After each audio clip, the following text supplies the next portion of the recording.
Now, for those of you, I think you were here most of the morning, the first two speakers, they really laid the groundwork for what I'm going to talk about for the next for 50 minutes.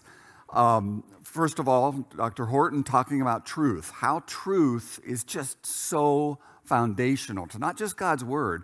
And I did a study where because you can do this so easily nowadays, I just looked how many times does truth show up, the word truth in the Bible. And it's about 800 times. 400 times in just like the New Testaments and the Gospels. And then you look at deception and evil and lies. There's thousands of times it shows up in the Bible. God, it's so important. It's part of who God is, his very essence. I am the way, the truth, and the life. And then Michael, just at the very end, just touched on how can these scientists and how can these people not see the truth. And that's what this next 50 minutes is about. Because I have heard Christians and pastors and people I talk to talk about how ignorant the world is around us and how they're so stupid and how can they not realize what is really the truth. And it's not a matter of intelligence. And so I'm going to do a talk where we talk about what God has told us. And this is the most profound scientific observation in the history of all humanity. I mean, science is revered as authoritative in our culture because it's accomplished so much. It's such a marvelous, systematic method of understanding how creation operates. And it's allowed us to develop internal combustion engines and send man to the moon and computers and electronics and refrigeration and all sorts of plastics and chemicals that have made our life easy and enjoyable and not so labor intensive. All that's because of science, understanding how creation operates. Yet this is a statement that encapsulates science. In the beginning is time. Created, nothing can be created without energy. Dr. Horton mentioned that the very first verse of the Bible, that word that means heavens, is a inference of space itself.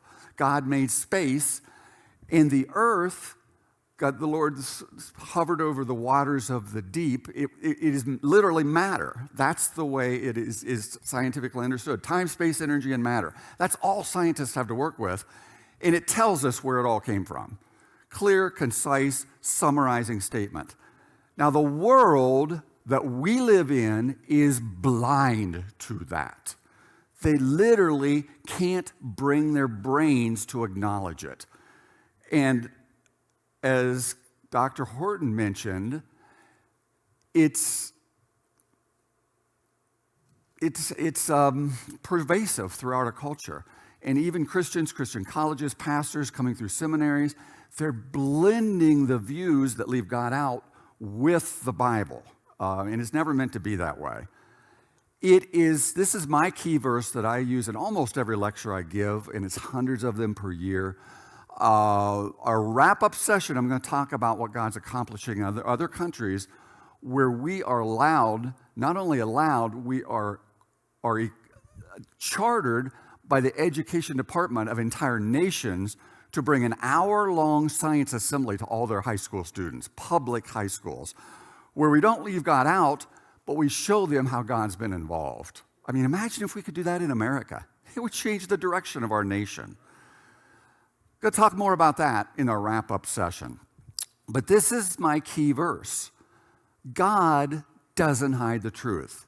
He says in Romans, and Romans, by the way, is the encapsulation of the whole New Testament and the gospel message and all the justification behind it and the reality and the history. It's all there in Romans. And Paul, by the inspiration of the Holy Spirit, starts right here. He says that starts with where everything comes from. That which may be known about God is obvious to every single human being, whether they lived 4,000 years ago or today, whether they're a college professor or a factory worker, whether a 4-year-old child or a 104-year-old man, every human being is responsible for knowing that God exists. Okay? Not just believing, not just wondering, not just hoping, but knowing he exists. Why? Read the next sentence. Because the invisible things from the creation of the world are clearly seen, and always have been, every place on earth, in every culture, by every human being, so we can know his very eternal power and nature, and we're without excuse for knowing he exists. Therefore, we're without excuse for obeying him. Do you see the connection? If you know you have a creator, you know you're accountable to that creator. You know he's the boss.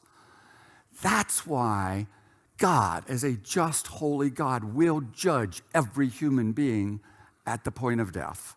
And we're either going to live for eternity with him because we are pure and holy, or we're going to live forever throughout eternity separated from him because we are sinful. And it's only his death that covers our sinfulness. We can never be holy enough. See, it all works together into the gospel message. And it's why we've got to get the truth to these people who are accountable even though they've never heard of Jesus Christ. They're still accountable. And God gave us the duty to get the message of what he's done for us and his love out there. That's all background. Now, what I'm going to do is look at the three big bucket areas of science. Now, this whole conference is filled with the evidence of knowing God's behind it all. And it's the evidence that the world is blind to. Now, I often will go to youth groups, and if I do nothing but lay out, well, here's some evidence from geology, here's some evidence from biology, here's some evidence from cosmology, they're going to get 100 times more evidence from the education system, the media, the movies, the internet, the museums, the national parks, that's contradicting everything I just told them. It's like I'm shooting a squirt gun of information at them, and they're getting a fire hose of information that's contradicting everything I've just told them with predictable results. So you've got to get to your grandchildren and your children and your great-grandchildren and show them why what they're hearing from intelligent, sincere, smart, motivated, highly funded sources, teachers, museums, why these people are so blind to it. I mean, is there a big conspiracy where 95% of every biology teacher is part of a conspiracy that's hiding and denying the truth? That doesn't make sense. How can they all be so blind? This is a really important topic. So I'm going to take one or maybe two examples from biology. And the biological sciences are like genetics, biology, microbiology, living things. From the cosmological sciences, it's astronomy, cosmology, physics, and from the geological sciences, that's geology, paleontology, earth history. Those are the three big buckets, and all the different disciplines can kind of be sorted into them. And look at how obvious God has made the truth. And it really is. He's not out to hide things. He wants us to know the truth and therefore trust his word. And forgot my Bible, but that's okay. I don't think I've got the verses on the slides. So I'm going to save one of the demonstrations I do for the wrap-up on Sunday night, where I'm in these high school assemblies that are with high school kids, and you're trying to be visual and emotional and hold their attention. And it's my favorite example of how obvious the truth is, and it involves the magic can of evolution. I'm going to come back to that one Sunday night. And that deals with the formation of the universe. Where did all the matter, energy, time, and space come from? And how could it form complex structures? But we're going to look at star formation as one example from the cosmological sciences. Now, you go to any natural history museum or any basic science textbook, and there's going to be some sort of picture like this as it starts to talk about where did everything come from. And it shows big gas clouds of hydrogen. And the universe is filled with nebulas, lots and lots of gas clouds out there, and lots of stars and lots of galaxies. But it's 99.99999% empty space. And by the way, if you look at an atom with the nucleus, if the nucleus of an atom is like the size of my fist, the electrons floating around them being attracted by the positive charge to the center and moving around them, they're maybe the size of a BB, and they're 1 mile away. And everything in between is empty space. So the universe is essentially empty space with a little bit of matter, okay?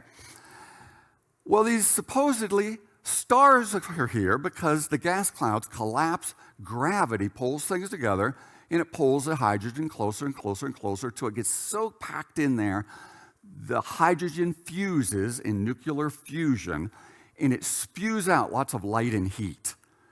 And that's like a fire burning up a log. The energy doesn't come from nowhere. The matter is converted to energy, and it is radiated outward.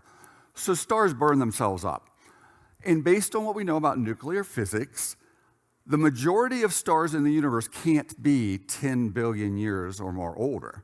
They would have burnt themselves up. They'd be gone. But our own galaxy is filled with trillions of stars that are still here. So why aren't they all gone? Scientists have to assume they continually are remaking themselves. So you have the evolution of stars. And just like life with its enormous variety, the heavens are filled with unbelievable variety of different kinds, colors, sizes, shapes of astronomical objects. Now, here's a young man. I took a picture in an airport. He had just been to Astro Camp. Notice on the back of his sweatshirt, evolution of stars. He's being trained, starting as a probably 8, 10-year-old. Evolution's a fact, millions of years, billions of years, and probably all his life, that's going to be his framework to interpret everything.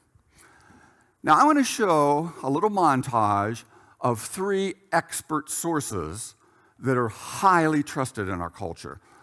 And they each have made an hour-long documentary of where did everything come from, starting with stars. How do stars form? I want you to listen really, really carefully because your baloney detector ought to be going beep, beep, beep. They've spent millions on these pieces of propaganda. Expert sources with their English accent are explaining it very carefully to us. Because if you have an English accent, obviously you're true. Everything that comes out of your lips. But the first one is by Stephen Hawking, who was considered, before he died, the greatest mind on the planet. Avid atheist that had to deny anything dealing with God as he interpreted everything. The second is by National Geographic, or actually, it's the third. Actually, it's by Cosmos, started by Carl Sagan, whose video series influenced an entire generation in the 70s and 80s. Kind of 8-part series explaining how evolution explains everything, first the formation of the universe, and then life, and then everything that we see. And then last, National Geographic. Now, listen to what they say about where do stars come from. 13.5 billion years ago, the universe was mostly hydrogen gas, with gravity doing what gravity does, which is to slowly pull it into vast clouds. Good. We need to imagine squishing this hydrogen together, just as gravity does in space.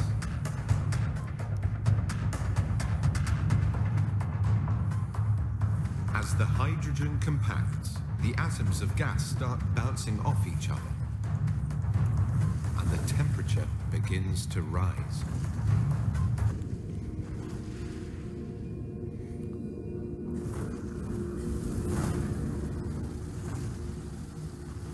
We have created a miniature star. I want to pause that. Oh, bummer. It fast-forwarded it. Okay. I'm going to have to start it from the beginning. Turn the sound way down while I talk about this for a second. Okay, we've just created a miniature star. Now, I want you to think about this. Hydrogen gas in a stadium, gravity is going to pull it together and form a miniature star. If it was that easy to get hydrogen to start fusing itself together, we would have unlimited free energy. We have spent billions of dollars trying to get hydrogen to fuse together to form energy. Billions. Over decades, the smartest minds on the planet with total failure. The only way we can get it to form is by putting enormous charges in a perfect sphere and have a hydrogen bomb as an instantaneous collapse. We've never created fusion in this way. Okay, turn the volume back up. Here's Cosmos. Space itself exploded in a cosmic fire, launching the expansion of the universe and giving birth to all the energy and all the matter we know today. Gravity was pulling together clumps of gas and heating them until the first stars burst into light. Hundreds of billions of suns. See those lights flashing like paparazzi? Each one is a supernova, the blazing death of a giant star.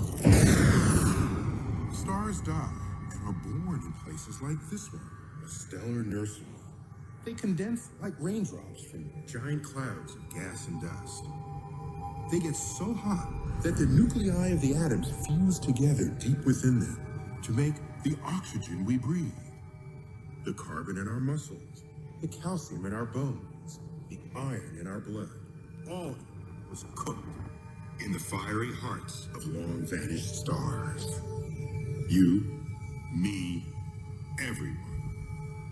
We are made of star stuff. By observing nebulas at different stages in their evolution, the story of a star's birth begins to emerge. It all starts inside a cold, dark cloud of dust and hydrogen gas, where a quiet tug of war begins. The cloud wants to dissipate, like smoke in the air, but gravity wants to pull it together. Gravity wins, and the material crunches down into a disk that is the beginning of becoming a star. As gravity pulls more and more gas towards the center of the disk, it gets denser and denser and hotter and hotter, until finally, at 18 million degrees, a miraculous transformation takes place. Hydrogen atoms fuse together to form helium, and with a burst of nuclear energy, a star begins to shine. The amazing thing is that every atom in your body came from a star that exploded. And the atoms in your left hand probably came from a different star than your right hand. It really is the most poetic thing I know about physics. You are all stardust. You couldn't be here if stars hadn't exploded, because the elements, the carbon, nitrogen, oxygen, iron, all the things that matter for evolution weren't created at the beginning of time. They're created in the nuclear furnaces of stars, and the only way they can get into your body is if the stars were kind enough to explode. So forget Jesus. The stars died so that you could be here today. Now, Dr. Lawrence Krauss is a really popular college lecturer astrophysicist, and he goes from university to university bringing this seminar to freshman kids. And that whole auditorium exploded into laughter and clapping when he made that last statement. Now, the thing is, none of that is true. These people aren't stupid, and they know there are issues, but there are only two options to explain a star. Either they were supernaturally created by God, who is outside of time, space, and the universe. If this is the universe, he's outside of the box. And he did certain things, and he told us he did certain things. And if you don't want to believe that one day here in the universe there were no stars, and the next day the universe is filled with trillions of stars and galaxies, that's what the Bible tells us. The only option left is that they're making themselves, okay? So they have to believe it by leaving out the truth. So here's the question, could a star make itself? Turns out there's a law of science. And by the way, a law of science says there's never been a single observation ever in all of human history, all of experimentation, all of observation, all of theory that contradicts it. Otherwise, it's downgraded. So this law of science is called the universal gas law, and it says gas always moves from high pressure out to low pressure. It will never, all by itself, start to contract and become tighter and tighter packed together. It can't happen. It's why refrigeration works. It's why the internal combustion engine works. If it wasn't a law of science, none of that would work. You see, we can do experiments. This can is filled with high-pressure gas. This room has a bunch of low-pressure gas. You just watch the experts of the world tell you that gravity will pull gas tighter and tighter and pack it closer and closer together. So I'm going to open the valve, And I'm going to give you a warning because you might want to hold your breath, because when I open this valve, all this gas might start packing itself down into this can. So 3, 2, 1. Which way did it go? Out. Never an exception in all human history. Now, gas in outer space is in a vacuum. That means the molecules are farther apart. About 1 trillion times farther apart than here on Earth. The attraction of gravity is based on the square of the distance. So there's no container in space. Gravity is trillions of times weaker than the force of molecules bouncing off themselves and pushing gas apart. If I was with the youth, I was going to blow up a bunch of balloons, and I would have them blow up a little, very flexible balloon and put gas inside, and there's gas outside, and they're almost the same pressure. And I'd say, now hold that balloon and try to force that gas tighter and tighter and closer. And when you shove on the balloon even a little bit, it shoves back. It won't let you shove it tighter and closer. It's called, in engineering, it's called the PV equals nRT. The tighter you pack it, the more the temperature goes up, the more force to shove it outwards. We know it's true. We know it's impossible for gravity to form a star.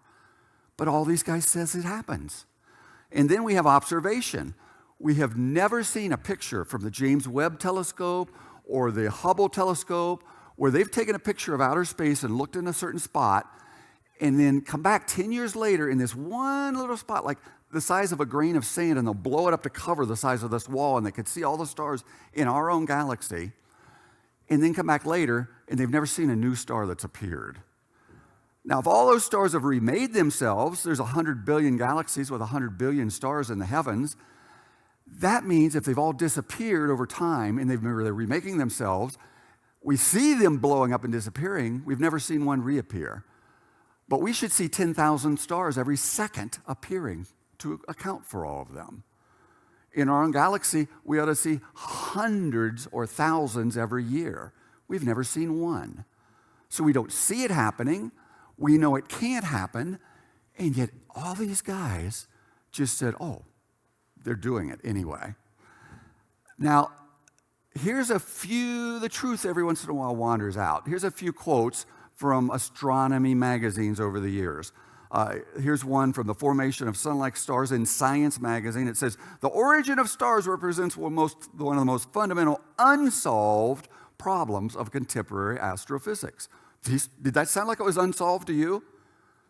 See, your kids are like lambs being sent to the slaughter because they're going to see this. It's authoritative. It's sincere. These people are really smart, and they're showing it happening. But it's all fantasy and makeup. If stars did not exist, it would be easy to prove this is not what we'd expect. This is from a scholarly magazine called Stellar Structure. From a book, again, in Science magazine, this researcher says, we start from a shaky foundation. We don't understand how a single star forms, but we have to understand 10 billion of them. That's just in our galaxy. None of us, if we didn't know in advance that stars existed, could offer convincing reasons how they could form, because the laws of science show us they can't. You see, why is it all there? So we can get just a little tiny understanding of the infinite nature and the power and the creativity of who made it all. That's why it's all there. Not because it made itself. It's for our benefit and His glory. And if the whole universe was the size of the solar system, how would we really get a picture of who God is? It's astoundingly beyond our even comprehension what God has made. Now, at the end of each of these, I'm going to show one little example of what's going on with these very smart people. And it's not as simple as they just want to sin, therefore they want to deny God. It's way more complex than that. And here's the first example.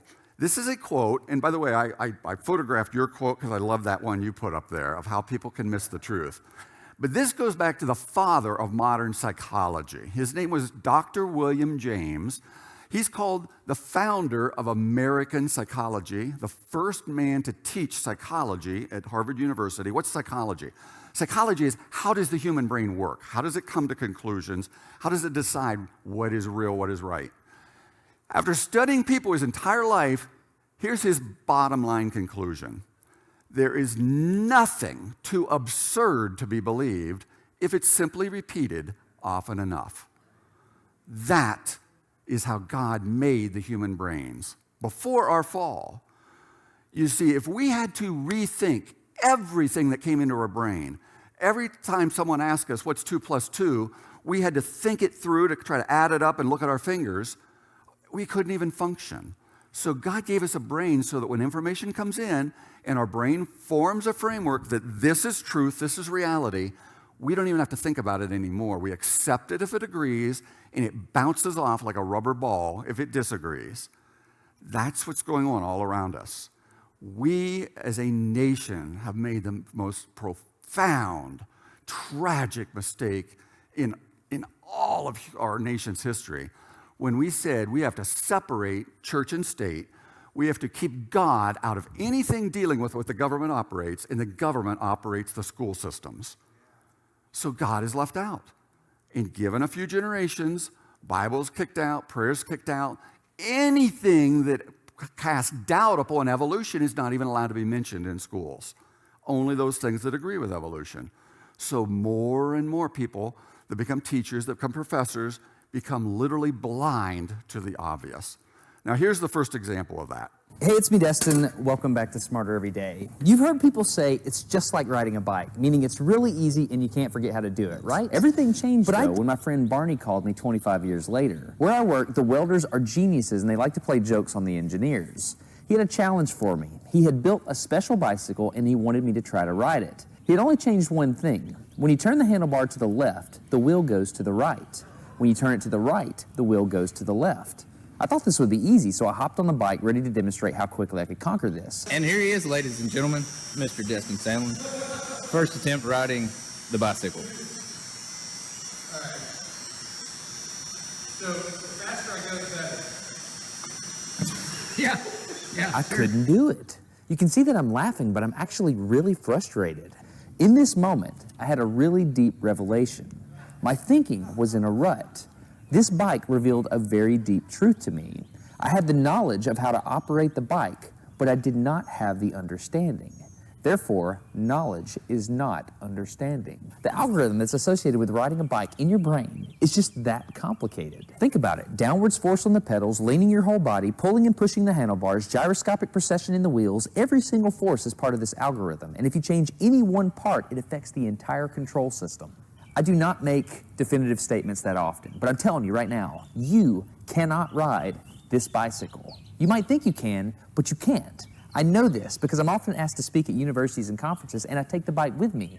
It's always the same. People think they're going to try some trick or they're just going to power through it. It doesn't work. Your brain cannot handle this. For instance, this guy, I offered him $200 just to ride this bike 10 feet across the stage. Everybody thought he could do it. No, you didn't understand. You didn't understand. So, this way. Okay, all right, a second. All right, so, whenever you're ready. Wait. No, you have to keep your feet on.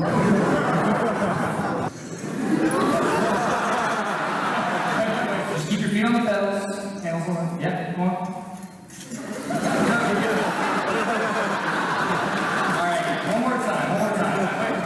Once you have a rigid way of thinking in your head, sometimes you cannot change that, even if you want to. I stayed out here in this driveway and I practiced about 5 minutes every day. My neighbors made fun of me. I had many wrecks, but after 8 months, this happened. One day I couldn't ride the bike and the next day I could. It was like I could feel some kind of pathway in my brain that was now unlocked. My son is the closest person to me genetically, and he's been riding a normal bike for 3 years. I wanted to know how long it would take him to learn how to ride a backwards bike, so I told him if he learned how to ride a backwards bike, he could go with me to Australia and meet a real astronaut. Are you going to give up? No. Go ahead. This is how it starts. Look at this. This is such a big deal. Get up, you got it. Did you see his brain get it? So in how many weeks have we been doing this? 2 weeks? In 2 weeks, he did something that took me 8 months to do, which demonstrates that a child has more neuroplasticity, am I even saying that right, than an adult. It's clear from this experiment that children have a much more plastic brain than adults. That's why the best time to learn a language is when you're a young child. I felt like the only person on the planet who had ever unlearned how to ride a bike, and I couldn't articulate it to anyone because everybody just knew that you can't forget how to ride a bike. So I learned 3 things from this experiment. I learned that welders are often smarter than engineers. I learned that knowledge does not equal understanding. And I learned that truth is truth, no matter what I think about it. So be very careful how you interpret things, because you're looking at the world with a bias, whether you think you are or not. I'm Destin. You're getting smarter every day. Have a good one. Now, that was kind of interesting, but the profound nature of it needs to sink in. See, he knew exactly what he needed to do. He knew the truth. All I've got to do is turn the handlebar the opposite way and lean the opposite way and keep pedaling. So he knew the truth, but he couldn't internalize it. He couldn't own it. He couldn't make himself do it or believe it, even though he knew it. That's what's going on all around the world. And you understand why our school system is such a battleground?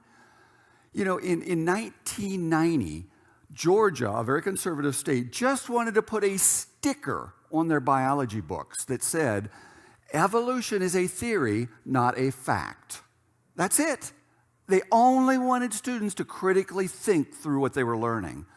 The Supreme Court threw it out and said, you're violating the separation of church and state. And honestly, they're right. They were. See, we quit fighting the real issue. The real issue isn't the legalese, it's what do we want the truth to come from, and we really care about truth. Because when we question evolution, the only thing left is supernatural creation. It is the only other option.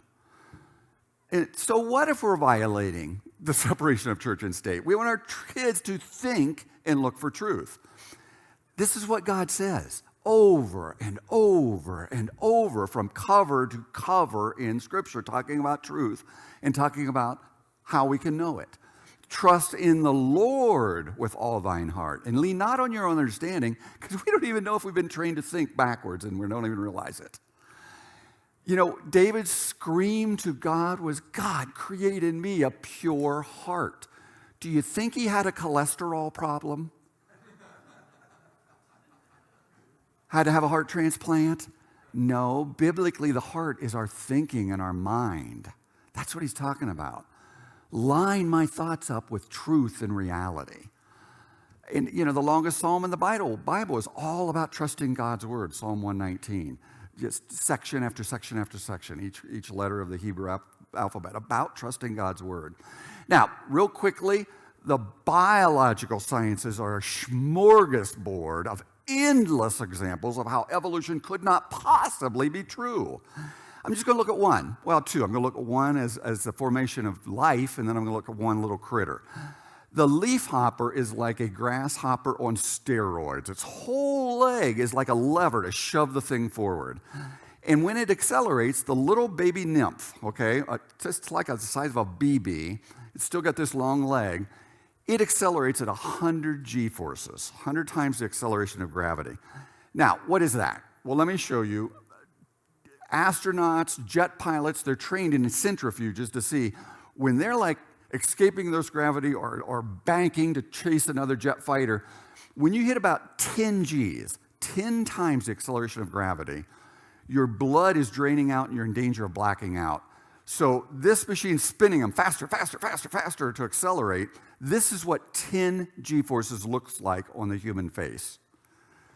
These ladies are moving forward so fast, their faces are being shoved backwards, That's 10 Gs. Our little insect takes off at 100 Gs. He's literally like a bullet coming out of a gun. If you're looking at it, he just disappears. He's jumped so fast. Now, scientists discovered something really, really interesting. If the leafhopper's walking along one day, dum, dum, dum, dum, dum, dum, and his little insect brain says jump, that signal is an electric signal that has to go down his back and then split to go to the right leg and the left leg, and it triggers a little protein contraction, like a muscle, that causes those legs to spring forward. Except we know how fast the signal moves, we know how fast it has to respond to move that fast, and it's statistically impossible for both legs to move simultaneously. The signal's going to reach one just a little nanosecond quicker, and that leg's going to respond before the other leg can. So if I'm getting ready to jump and I shove only with my right leg, am I going to go in a straight line? Which way am I going to go? Yeah, I'm going to go that way, sideways. My brain at the speed of a bullet's going to hit the tree, go splattering all over the forest, extinct leafhopper. Except they don't. They go in a straight line. And scientists thought, how do they do that? This is pretty intriguing. We start studying creation. And they started dissecting and using really good microscopes. This is what they found inside of that little immature nymph leafhopper insect. 2 perfectly formed gears. Now, those weren't made in a machine shop. Those are biological chemicals that have formed a perfect 3-dimensional shape. So you have a gear attached to the left leg, you have a gear attached to the right leg, and if one of those legs starts to move first, the gears make both legs move in perfect unison. Isn't that cool? That is just so cool. Now, someone who's trained, evolution's a fact, millions of years, if something's useful, it just keeps getting more and more useful because that animal has an advantage. That'll make sense to the kids if that's all they ever hear. And they never think any deeper. So they'll say, wow, look what evolution created. And everybody's going to believe it because it's all they hear. But train the people around you to think below the surface level. That means something that wasn't a gear must have turned into a gear. And all evolution has to work with is blind chance. It can't select a fin. It can't make a fin a certain size. It's like taking this round thing and hitting it with a hammer. That's a mutation. It's a random change. Hit it with a hammer again. Hit it with a hammer again. Hit it in the hammer. Hopefully not my finger. Okay, so it's just blind. Well, you might start to form a little fin. So now you have maybe a little protein blob over here, and you got a hunk sticking out of that one, and the legs move, and you're just grinding away at the inside of the insect. That little random change isn't going to do any good at all. Or maybe you have 3 fins over there and 1 fin over there. They're just going to lock up the legs. It's going to go extinct. Or maybe 2 are straight out and 1 is at an angle. It's going to lock up the legs. Or they have to be the perfect number of fins, the perfect length, the perfect angle, the perfect position, all of them interconnected. There has to be a muscle attached to them of some sort. There has to be a nerve going to the brain that tells it the muscle's there and what to do with the muscle. And if anything is missing, if any small little step change along the way is wrong, everything locks up, the animal dies. Anybody looking at that and thinking about evolution and the mechanisms, slow, random change at a time, would know it could never make itself. It is a scientific impossibility. We know God had to have made it. Why? So we will know he exists. And yet, scientists are blind to it. But life is even more astounding. The simplest cell is a bacteria. It has thousands of parts, and there is not a single useful biological chemical that could ever make itself. Now, let me explain, and this is part of the presentation we give at our hour-long science assembly to these kids. And just because they live in a foreign country doesn't mean they're dumb. They totally get these concepts. This represents a protein molecule. Now, that's like the building blocks God used to make all the parts of our body and the parts of our cells. It's the most common type of chemical. Now, think of Lego blocks. They come in all sorts of sizes and shapes, but there's not an infinite number of shapes. There's only hundreds of shapes. Now, suppose you only had 20 different shaped Lego blocks, like little flat ones with 1 ridge of little divots, and maybe a flat one with 2 ridges of divots, and then bigger, thicker ones in different sizes, and maybe some wheels, but just 20 different shapes. By taking those 20 shapes, following the directions, putting each one in exactly the right position, you could turn those 20 shapes into an airplane, or you could rearrange them different and turn them into a building, or a road, or a sword, or thousands of very different 3-dimensional, final, useful, functioning parts. That's what God has done. He's taken 20 different chemicals called amino acids, that represented by these different colored beads, And by putting each of the Lego blocks, each of the amino acids in exactly the right sequence, this whole chain starts to bend and twist and fold and turn until, when they're all lined up, it forms a perfect three-dimensional, useful, functioning structure inside of a cell. Now, these parts you're looking at, they're useless unless they're the right shape. It's like a key doesn't work unless it's the right shape to fit into the lock and the tumblers in the lock. That's what the parts of a cell are like. Let me show you what one protein looks like.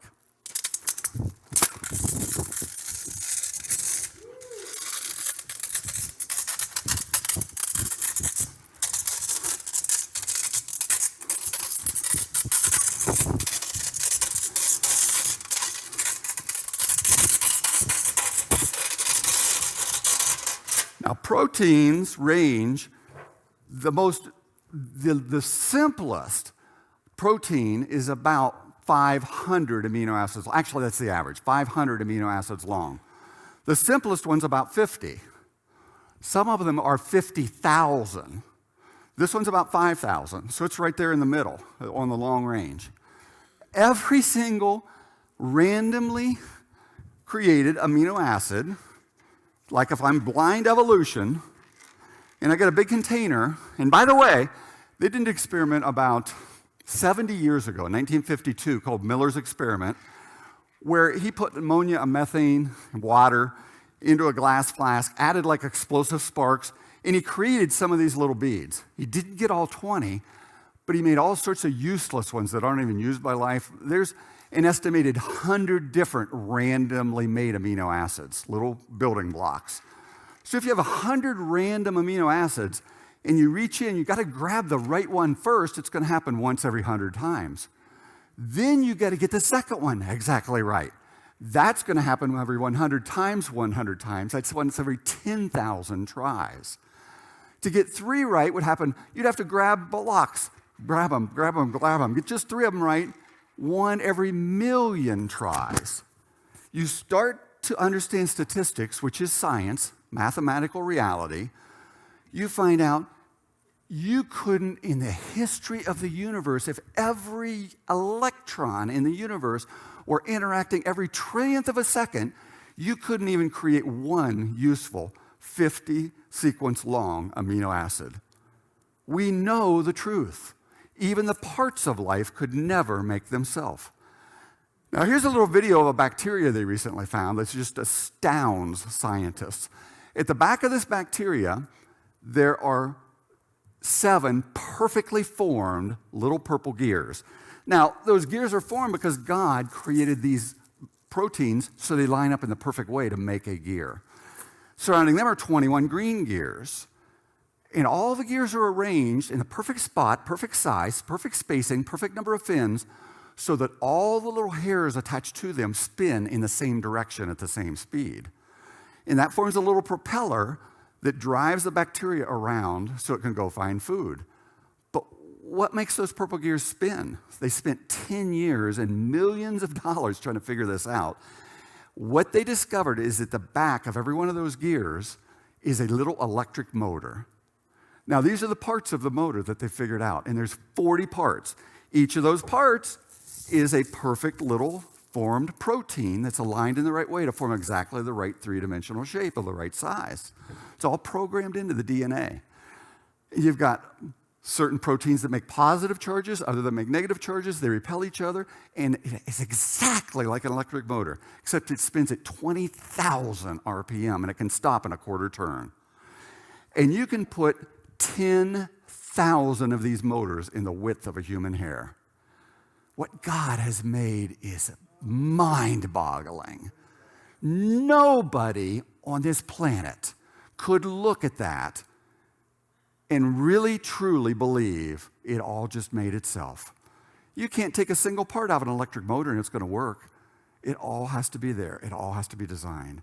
It is so obvious that God's our creator. Now, second example of how we can be so blind. For example, if seeing were done only in the eye, everything would be upside down to us. Just as in a camera, the lens of the eye forms the image upside down. The image is then inverted by the brain so that it appears right side up. Now, what would happen if a lens system were used to form the image right side up? Well, the brain would immediately invert the image so that it would be upside down. But would this condition be permanent? To answer this question, we asked Mr. Gratz, our optical expert, to design for us a pair of inverting spectacles. While the spectacles were being constructed in our shop, we faced the problem of who was going to wear the things continuously for several weeks. You'll want to meet our unlucky winner. That's right, me.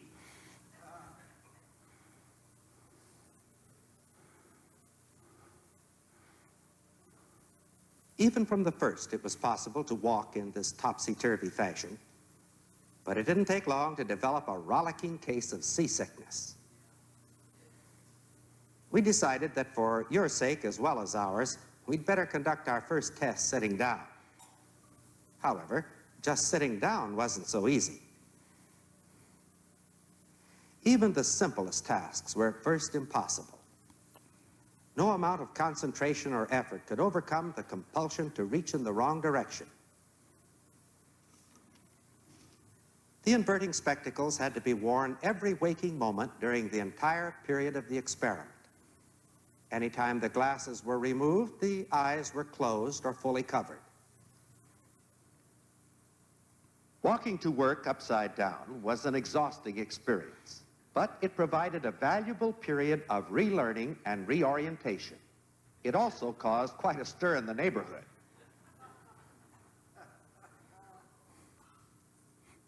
Gradually, it became easier to get around in this upside-down world.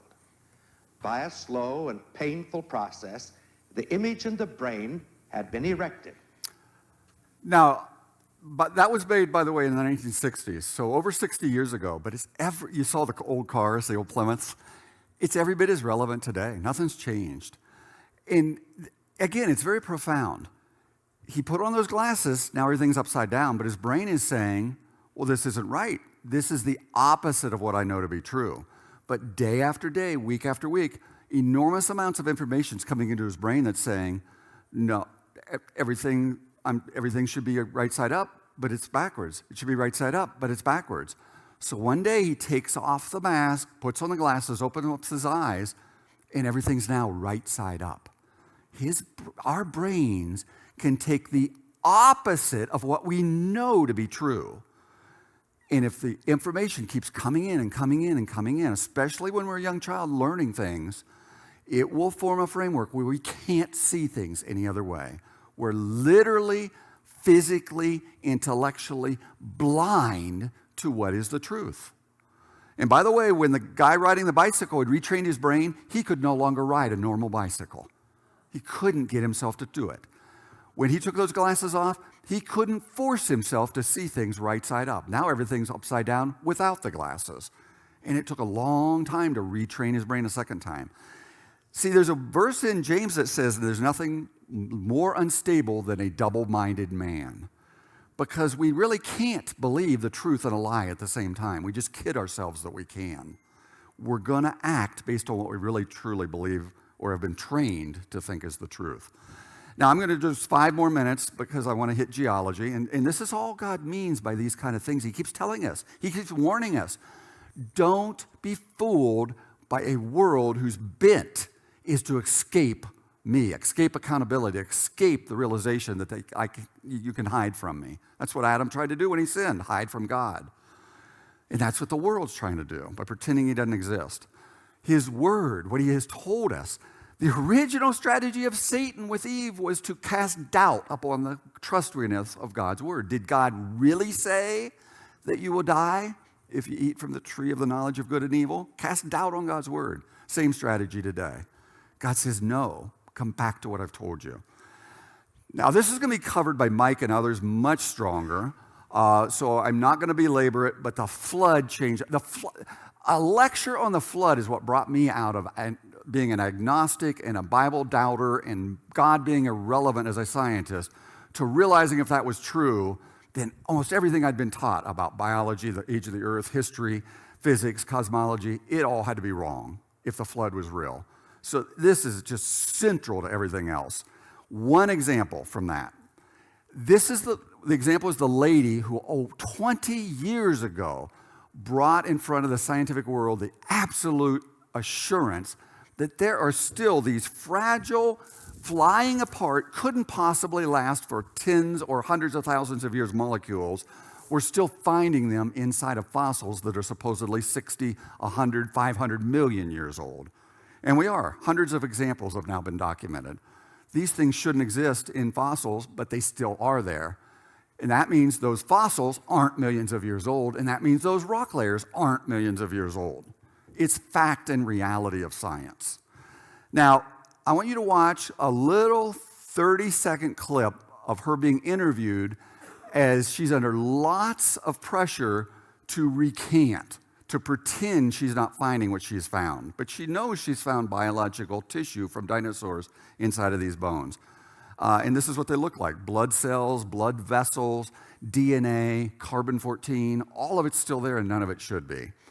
Listen to her words as she describes what she's found. The scientific world is still reeling from the discovery of actual Tyrannosaurus rex cells and soft tissue unearthed last week at a Montana excavation site. Montana! Thank you for having me. So, is that amazing to find this kind of soft tissue in a fossil this old? And what can the soft tissue really tell us? Well, it's very amazing. It's utterly shocking, actually, because it flies in the face of everything that we understand about how tissues and It's cells 70 degrade. million years old. You don't expect to find soft tissue, do you? Not at all.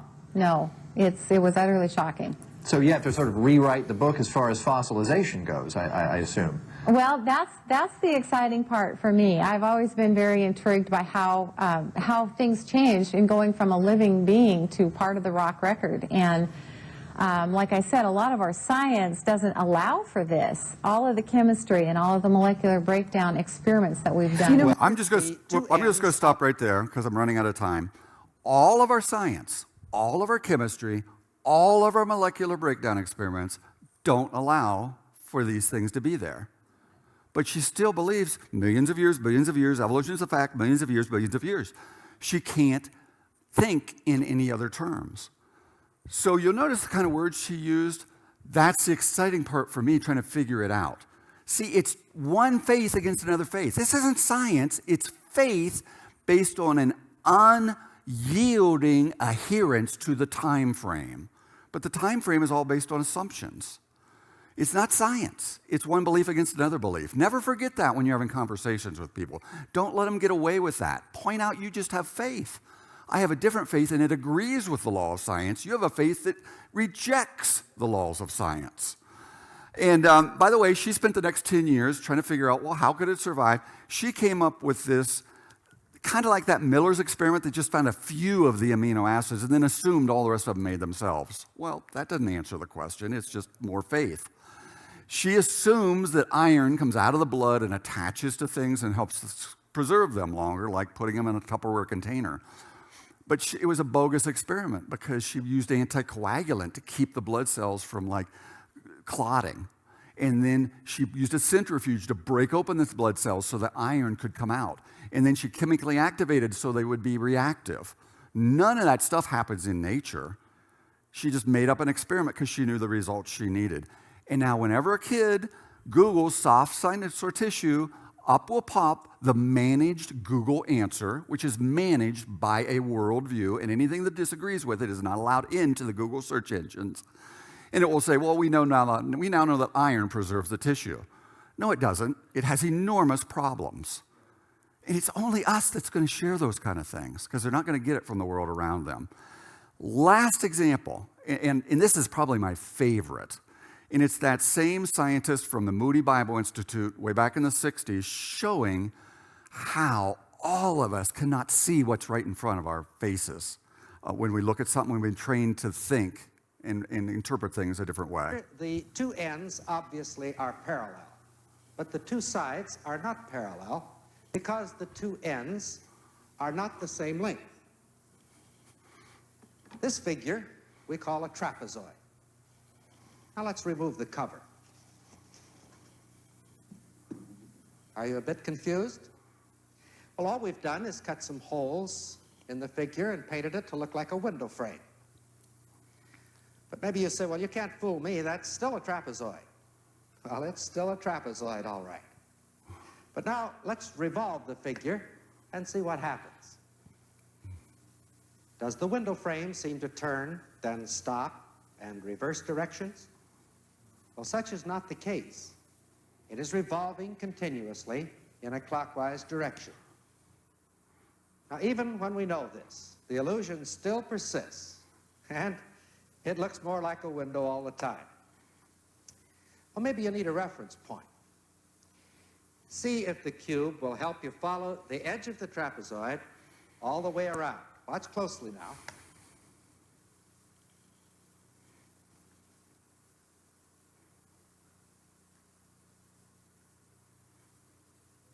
Doesn't help a bit, does it? See that? Not only does the trapezoid still oscillate back and forth, but the cube actually seems to take off and go floating through space. It's going around and around. No, it doesn't, of course. It's not floating through space. Actually, the cube has been firmly attached to the edge of the figure all the time.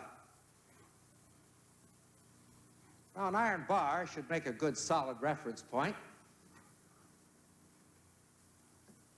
Let's see what happens now when we rotate the window. Okay, watch that bar. It should just go round and round with the window. Of course, we know that the revolving window frame cannot possibly bend the iron bar or cause it to cut through the window frame. But this knowledge seems to be of no help at all. The illusion of an oscillating window still continues. From earliest childhood, it has been our experience that windows are rectangles and that all sides are parallel. Your eye sent an accurate image to the brain, the image of a trapezoid painted like a window. But your mind said, that's a window. And rather than give up the idea that all windows are rectangular, your mind accepted all sorts of improbable things. Solid bars bending or cutting through solid matter without even leaving a hole. Now, I just want to drive it home. We're coming around the last corner, almost done. Every person in this room, your brain saw that thing going around and around. It didn't see that thing floating through air. It saw it going around and around. Your brain saw that bar going around and around, not cutting through that. But you've been trained, a window must keep looking like a window. And the only way for that to happen is for your brain to make up fantasy and pretend those other things were happening. They showed this same film to people in Africa that lived out in the bush, and they had never seen a rectangular window. All their windows were just round, circular things in their huts. And they asked them, what do you see? These people said, well, we see this thing going round and round and round. They didn't see it going back and forth. We see that bar going round and around, not cutting through there. Your brain is capable of seeing things that don't even exist in order to make sure you keep the framework of what it believes to be reality intact. That's as simple as a visual image. Imagine how much easier it is to train somebody some philosophical idea about truth or right or wrong or male and female. They'll accept any kind of absurdity if they're trained to believe that. And here's God's warning. Do not be conformed to this world. And it's not talking about our actions, it's talking about how we think. It says be transformed by the renewing of your mind. It's only when we're willing to line up our thinking with what God says is truth and reality that we're even going to be able to see it. And then we will literally know His good, acceptable, and perfect will. Who wouldn't want to know that? But only when we're willing to conform our thinking to God's word. And by the way, when we do that, we're going to find all sorts of evidence that supports it. That's what this weekend is all about. It's all there. Now, I just want to end by, again, mentioning what I've poured 4 years of my life into, is taking 30 years of teaching, hiring a man who will make a fun, interesting, visual, I can't wait to watch the next episode, creation teaching series. It has 19 episodes. It's all on a flash drive. They're literally like $2 each in Blu-ray quality. Plus, there's 60 little 2- and 3-minute clips that talk about animals and parts of our body and fossil formation and all the neat little concepts of creation in short visual images, filmed on location, lots of animation. Most of them end with one of these examples. Because if you give somebody a bunch of information and you don't explain to them how people they respect can be so wrong, you're not going to bring them around. And here's your last thought. If the problem with the world we're living in is that the vast majority have been trained over and over and over again that fantasy is actually reality to the point that's the way they interpret everything, what's the solution? It's to put reality in front of them, back to truth. We as Christians have got to be so confident in the truth that it just comes out in normal conversation. It's not like our voice gets elevated. I mean, people around us are blind. They're intellectually blind. And Jesus didn't cure blind people by yelling at them, "Stop being blind! Stop being so stupid and being so blind!" He healed their blindness. And our tool is truth. But we have to be confident in it. We have to have evidence for it. We have to use it in normal conversation. We have to ask questions about absurd things so people realize, and ultimately it will get through. Even though we're persecuted and ignored and we're the ones that are being yelled at, keep putting the truth out there. And that's the importance of this. And that's the importance of the videos and the books so that you can reach the world. And I hope you can just take that seriously and invite others for the rest of the weekend, because these are interesting stuff. We're just combining theology and the Bible with reality and science. That's fun stuff for people. So thank you for coming. It's been a great session.